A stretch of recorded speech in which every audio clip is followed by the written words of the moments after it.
to take the chance to introduce these two bikes. Both of them have become quite favorites with me.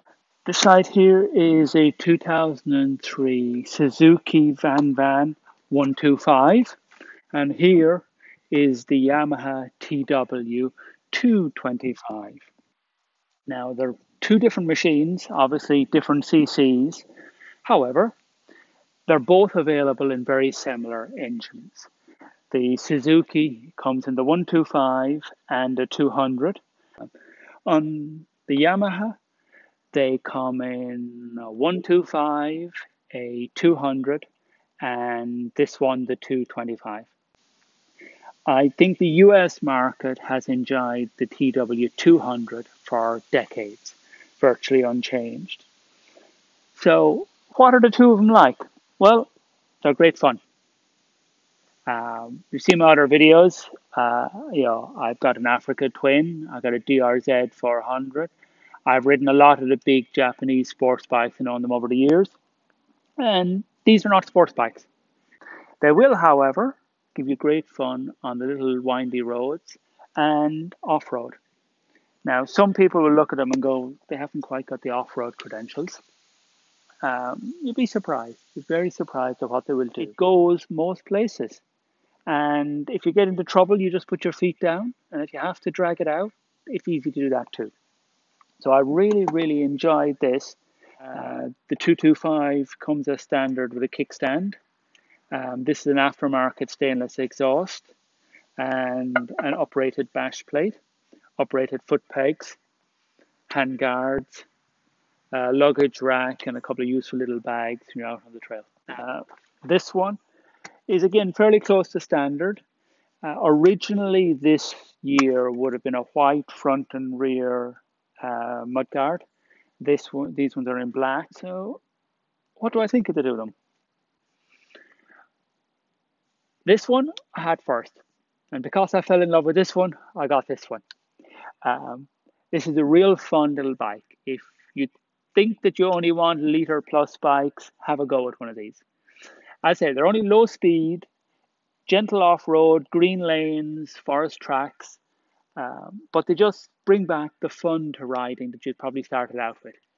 It's really difficult to drop one because you're low to the ground already and they don't weigh an awful lot. So when you get yourself in a muddle, just put your foot out and stop, or both feet. I just liked it so much that when this one came up, which as I said a moment ago, are fairly rare here in the UK, I had to grab it. It's just got that little bit more grunt. It's not got a huge lot more top speed. I know people will tell me what they have gotten out of them on a downhill with a fair wind. But in my opinion, this is a 50-55 mile an hour machine. This one's a 60-65. They're both fat tires. They're both aimed at the same market. I think the suspension on the Suzuki is a little bit more road orientated. I'm not a big guy, and yeah, you can bottom out that front suspension if you hit any bumps hard. This one a little bit stiffer in the front and just a little bit more get up and go. It's an aftermarket seat, just giving a little bit more comfort and a little bit more height. So people may prefer the original if you're short in the legs. Aftermarket exhaust, as discussed a moment ago. Clean. Again, a very standard bike. A lovely, comfortable plush seat. You won't ever need to change the seat on this to get comfort.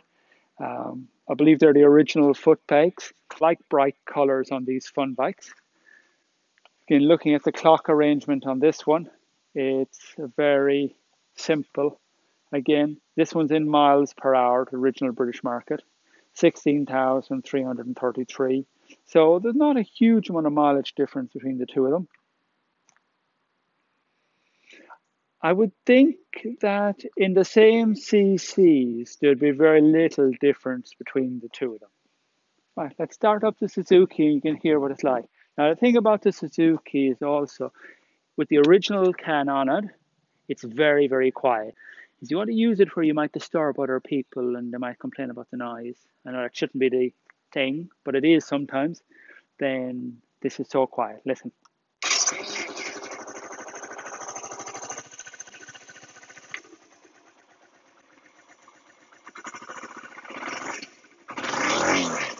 It makes, I have no idea how well the mic might be picking that up, but I can tell you standing here, it is quiet. So let's see what this one sounds like. Again, it's a little bit louder. And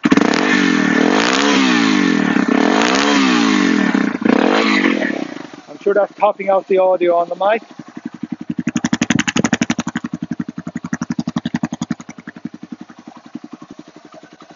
But another sweet little engine. A lot torque here, but that would be the extra cc's, not the manufacturer. Yeah, I'll say earlier, I'm sure the two of these, if they're both in 200 or both in 125, will drive very much the same way. Maybe a slight difference in the front suspension.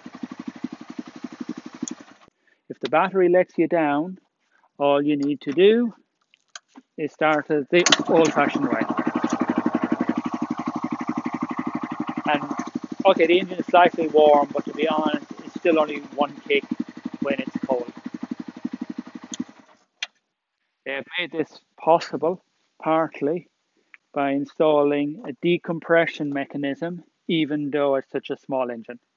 So as the kick lever moves, the early movement of it, it pulls in a decompression there, so that, there we go.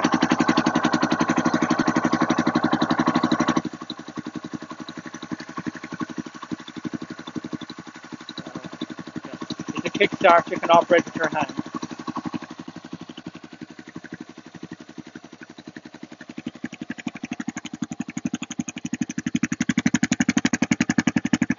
Yeah, that's a big opening in the can. 225.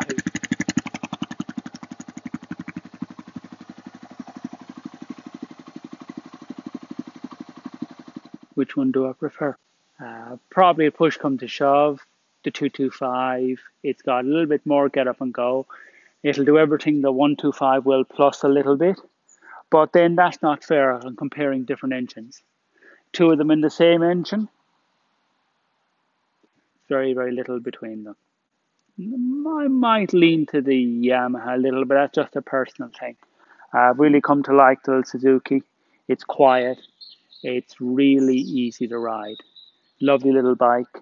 And in my opinion, a lot better to some of the new stuff, either the new Japanese with more plastic or a lot of the new Chinese that are coming in. They're good machines, they're really well built, and you can keep them running forever. Thank you for watching, and see you soon.